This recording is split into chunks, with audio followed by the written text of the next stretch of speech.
Begitu, ini akan menjadi penentuan untuk tim Aura. Apakah dia masih bisa mengejar menuju ke arah upper bracket? Atau akan bahkan Geek yang menjadi obstacle atau tembok besar penghalang mereka menuju ke upper bracket. Dan tentunya sebelum memasuki Land of Dawn, MPL Arena bisa tepuk tangannya. Go to the Land of Dawn dengan Jauhead Jungler for the first time in MPL season yang ke-10 kali ini. Gila Jauhead Jungler. Ini cepat loh, jadi kalau misalnya dia udah dapetin orange-nya dan ini di sebelah lagi mulai purple-nya, dia bisa langsung ke sana juga buat ngambil ya. Iya. Dan bahkan dengan adanya hide dengan emblem assassin-nya, ini bakal sakit banget burst damage yang diberikan. Bahkan kalau bisa dibilang Sadera ini bakal udah menggunakan satu poin inspire-nya. Terlihat dari posisi dari seorang Boloski yang mencoba untuk mengcover posisi dari purple buff tim Geek Pump. Ini mungkin ada sedikit mencium bau high yang lebih cepat untuk melakukan farmingan. Hingga Fluffy turun ke arah kanan. Ini tertinggal 2 jungle sih harusnya kalau dari Janakio ini. Iya, sementara kali ini kita akan melihat dengan pergerakan high yang dia udah tahu nih. Kan sekarang Jauhead udah ditambahin ya damage-nya ya. Iya. Jadi udah pasti Smart Missile-nya bakal memberikan efek farming yang lebih cepat lagi nantinya. Jadi dia bakal langsung main dengan agresif masuk ke area invasif dari jungle-nya Geek Pump. Right, dan bahkan di area top lane Boloski memberikan sedikit pressure yang cukup kuat. Lihat tarikannya sangat baik dari Godiva. Mundur ke arah belakang. Masih di cover dengan ada Elzura. Kayaknya pertempuran di early ini lebih ke arah poking aja. Mereka tidak mau komit terlalu terburu-buru nampaknya. Musha. Betul sekali. Dan sembari kita melihat juga Godiva. Wah, dengan Minsitar yang sudah tidak pernah kita lihat semenjak season berapa tuh? Season 7 kayaknya kalau gak salah ya. Tapi ternyata dengan talent prediction OG. Lagi. Tapi kali ini berbeda sama Goni ya. Alright, tapi kita bakal menyaksikan nampaknya dengan permainan dari tim Geek Pump yang sudah mulai berada di arah turtle ini. Nampaknya harusnya di setup sama Geek Pump terlebih dahulu. Tapi kalau soal unggul dalam segi the whole team fight, aku megang Aura. Kenapa? Posisi high punya damage besar. Dan di situ ada Minsitar. Tapi Minsitarnya sekarang masih belum masuk ke arah pit turtle. Itu problemnya. Godiva harus membuka di depan sana dari altar yang dia miliki. Untuk membuat Janakity mengurungkan niatnya memasuki pit turtle. Nggak mungkin. Makanya karena kalau Janakity masuk, dia udah pasti kehilangan nyawanya. Betul. Sangat susah sih buat bisa play Smart Missile sakit. Itu Spare of Glory yang memang udah di agak besar dikit hitboxnya. Jadi cukup mudah untuk bisa menangkap hero-hero lawan sekarang. Dan jangan lupakan juga pastinya ya, dengan King's Call yang bakal dipakai oleh Godiva. Dan let's see di sini untuk emblemnya sendiri Killing Spree dipakai oleh Hai dengan Jauhead, dia pastinya dengan penetration juga. Dari Kabuki pasti dengan Inspire di sini. Wow, Electro Flash yang dipakai. Movement Speed sebagai jawabannya juga benar. Oke. Rata-rata movement ya pasti kalau memang di talentnya ada di sana, kecuali nih one-one yang memang ya ngandalin pasif. Tapi biasanya lebih ke arah buat ini gak sih kok escape mechanism juga? Iya, karena sepersen 2% kan pengaruh banget tuh. Lumayan ya? Lumayan, itu membedakan antara between life and death. Yang kayak kalau HP tinggal berapa pixel gitu ya? Iya. Oh iya, tapi kali ini kabur. Aura Fire mereka bakal coba bermain lebih agak sedikit ngepres di area atasnya.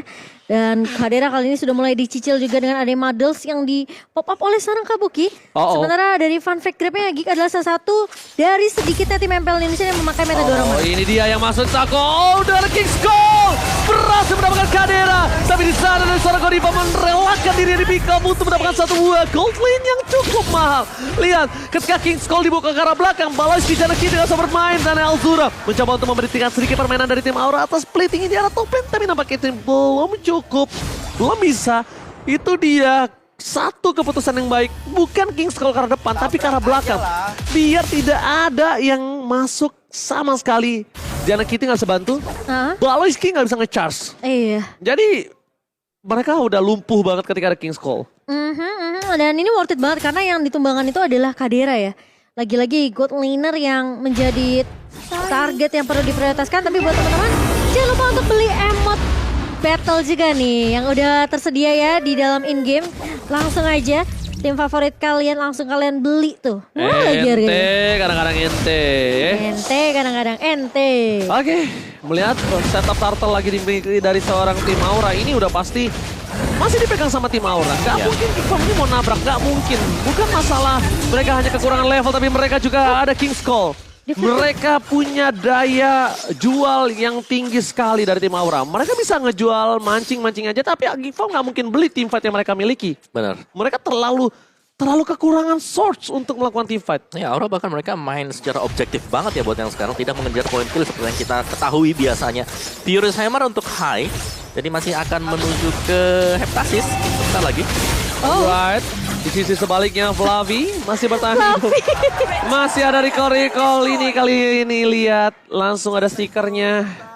Santai bro. Santai bro. Santai bro. Nah ini bisa disebut nih, santai bro. Santai bro. Jangan ngegas dulu bro. Oke. Dan Aura Fire ya terlihat dari Fluffy juga sebenarnya masih cukup sustain juga tadi menjaga di area mid-nya. Sementara pergerakan sekarang udah mulai turun nih temponya dari kedua belah tim. Mereka lebih fokus mungkin gimana caranya gold laner ini biar dapetin item-itemnya. Karena Iya, terus? di posisi Luke kali ini yang akan terjepit dan lihat sakit banget dari seorang Kabuki. Models yang benar-benar memberikan poke damage ke arah seorang Luke. Itu tentunya tidak bisa ditahan, tapi Newman Blast dibuka oleh seorang Baloski, ditabrak balik sama seorang Hai kali ini. Tapi fokus dari Gigfam adalah memecahkan turret dynamite, tapi masih bisa ditahan. Ditarik ternyata sama seorang Godiva. Dan bahkan King's Calling dibuka oleh seorang Godiva sehingga membuat Baloski tumbang. Dan bahkan di sisi sebaliknya Kabuki juga berhasil mendapatkan satu buah turret. Ini jadi invasi yang dilakukan Gigfam malah merugikan untuk mereka sendiri. Yang harusnya mereka memecahkan satu buah turret, ini gagal. Dari segi posisi Kabuki, kalau menurut aku dengan damage seperti ini dia udah punya Demon Hunter Sword. Harusnya Pung, harusnya ya karena sakit minimal kalau nggak Demon Hunter Sword udah mau jadi Demon Hunter Swordnya. The World Manipulation dibuka, Sadera terlalu jauh dan bahkan Hai di depan sana mencoba untuk menutup pergerakan dari Sadera yang weakness point-nya terbuka. Hai tahu tidak bisa terbuka untuk yang lain. Ada baiknya dia tahan, dia coba nggak ngambil posisinya menuju ke arah kawan-kawannya. Jadi setidaknya dia tumbang-tumbang sendiri. Iya, menurut aku itu cukup pintar ya dari Kadera juga. Karena dia tahu yang dituju adalah jauh headnya. Jadi dia nggak ngebuka. Tapi kita bisa bilang ya bahwa di sini Aura Fire secara objektifnya mereka nggak bisa disentuh sama sekali dengan penjagaan-penjagaan yang dilakukan. Sangat-sangat sulit untuk bisa masuk. Belum lagi memang di sini 1-1 masih butuh item dari Kaderanya. Dan Jana Cutie, balik lagi King's Call yang membuat dia tidak terlalu efisien nanti ketika berada di bagian tengah sana. Oke, dan tapi di arah bottom lane mereka akan melakukan teamfight sudah dipastikan. Dengan adanya 4 orang terkumpul, real world manipulation belum dibuka. Karena kalau ada ini pasti dibuka real world manipulation deh. Kenapa? Karena real world manipulation itu untuk memaksa mereka melakukan dash. Ketika dashnya sudah dilakukan, King's Call dibuka, turret bakal didapatkan. Apakah guntingan akan terjadi di area tengah? Flavi bertemu langsung dengan Jana Cutie. Nggak akan ada lagi teamfight yang bakal dipasang Gigfam. Salah satu tim yang cukup agresif kali ini benar-benar dibekuk, benar-benar di shutdown dari gaming plan-nya. Bukan tim agresifnya, tapi gaming plan yang dimiliki Gigfam semuanya hilang karena satu buah Minsiter. Iya, ini bisa dibilang hanya dengan satu hero yang bisa nahan dengan ability yang dia miliki yaitu King's Calling. Dan bahkan setiap siapa yang mau kabur pun ditarik sama Spear of Glory. Jadi ini kesannya Gigfam benar-benar gak dikasih chance gimana mereka untuk mendekat ke arah damage dealer dari Aura Fire. Ya udah yang garuk-garuk jalan kaki Luke doang. Elzura juga butuh dengan dashnya. Baloski butuh charge untuk melakukan stun. Itu sulit banget kan. Jana Cutie udah pasti nggak bakal bisa masuk. Iya. Udah pasti nggak bakal bisa masuk kali ini. Ya, dan jangan lupakan Godiva. Kalau Godiva narik dengan Spear Glory-nya, dapetin satu King's Call, udah di dalam sana Fluffy bakal bebas buat beradu dengan Fredrin-nya dia. Tapi nampaknya ketika Wawa bilang dari tim Aura Fire tidak memaksa tim fight dengan keunggulan yang mereka miliki, kayaknya mereka benar-benar objektif gaming deh. Pung lihat, ini di menit 8 mereka sudah memecahkan berapa tuh? Atas, bawah, 2, 3, 4 harusnya udah mereka pecahkan dari segi turret. Iya. Dan mau nggak mau Gigfam juga harus jadi main objektif juga kali ini. Tapi kali ini di area mid-nya udah mulai dibuka, King's Calling-nya dibuka dan bersama dengan satu Spear of Glory. Elzura ngebuka Real Manipulation, namun ternyata di area depannya masih cukup tinggi dari Aura Fire. Tapi Kadera lagi-lagi harus tumbang. Jangan salah loh, Luke ini juga terkena immobilize loh dari Thunderclap ya. Itu kan terbang juga, dash juga, jadi kayaknya agak sulit untuk melakukan dive in ke dalam. Para pemain dari tim Gigfam, mereka mau tidak mau cuma bisa mengamankan seorang Flavi dari Flicker dan masih bisa bertahan. Flavi versus everybody, Kabuki tidak akan meninggalkan begitu saja. Serangan Spear of Glory again. Godiva berhasil menangkap satu buah Masya, tapi nampaknya dia masih bisa sprint ke arah belakang. Melihat potensi Gigfam berhasil dibalikan, mereka memilih untuk mundur dibandingkan harus melakukan satu buah teamfight. Tapi Elzura nampaknya mencoba untuk melakukan sedikit counter King's Call. Kali ini dibalaskan kembali. Teamfight yang terjadi diunggulkan oleh tim dari Gigfam. Crossbow out. membuat Kadera berhasil membalikan keadaan dan bahkan Hai di sini membuat mereka kali ini melakukan wipeout kah? No, dari bottom lane, Geek Fam, what happened? Lihat, mereka mau fokus ke arah turret yang dimiliki Sadera, jadi Kitty, oh my god, what straight push Israel kah? Fokus ke arah turret tapi sayang sekali, minion kembali hadir ke lane out dan sedikit merinding bulu kuduku melihat gameplay yang dilakukan oleh Geek Fam. Elzura save the day. Gila sih, dan bahkan aku bisa bilang dengan Numian Blast yang on point dari Baloyski itu kena semua ke arah pemain-pemain dari Aura Fire. Yes. Di follow dengan cukup cepat. Betul. Dan lagi-lagi Aura Fire, mereka harus mulai peka terhadap push yang akan dilewati. Tapi kali ini lihat Zenak itu sudah mulai terlihat. Ditahan begitu saja di manipulation oleh seorang facehugger dan bahkan ditampok oleh seorang Fluffy yang memotong pergerakan dari seorang Janna Kitty. Oke, distraction yang dilakukan oleh Janna Kitty agak cukup unik ya, Bu. Junglernya kali ini yang mencoba untuk melakukan distraction untuk Lord di posisi top lane. Berhasil di-clear dengan cepat. Baloyski kali ini informasi telah diberikan tidak adanya satu buah King Skull. Dari bottom lane, luar manipulation dibalaskan Elzura. Coba kedua di bottom beragam crossbow Moteng. Again the rookie monster. Sadera berhasil mendapatkan satu buah point kill tambahan. Janna Kitty is coming back to the lane of dan sebentar lagi dari sakit Elzura. banget, Kabuki. Damage dari Fluffy. Lihat tahun yang dilakukan oleh seorang Fluffy. Membuat seorang Elzura nggak bisa pulang bahkan mundur ke arah belakang. Tapi setidaknya mereka berhasil mengamankan satu buah point kill atas Elzura. Iya, dan hampir ya dari seorang Kabuki mau ditangkap tadi, tapi untungnya akan coba untuk bermain lebih disiplin dari Aura Fire. Ya. Setelah mereka juga nggak berhasil untuk dapetin inhibitor di area bawah. Ya karena dari One dia udah punya Wind Talker, dia tidak ke Wind of Nature, dia langsung Wind Talker, ada Demon Hunter Sword dan juga ada Corruption Sight. Jadi full damage pastinya untuk Kadera sendiri, sedangkan defense item setelah kita melihat ada satu buah Heptasis untuk Hai, langsung ke Antiquiras. Jadi bakal ada cukup banyak hero-hero tebal juga yang bakal masuk dari tim Aura Fire. Oke, nampaknya kalau menurut gue pribadi ini dari seorang Elzura mau nggak mau coba memaksa tim fight seperti tadi lagi sih. Tapi lihat, nggak tahu kenapa dengan adanya satu buah inisiasi yang dilakukan ini benar-benar Geek Fam menurut gue posisi yang kuat dalam under tadi dan dia under draft. Oh draft lah terhitungnya oleh para pemain tim Aura. Tapi mereka masih bisa membalikan keadaan loh. Itu hal yang cukup mahal punya mental seperti itu, Bung, menurut gua ya. Iya.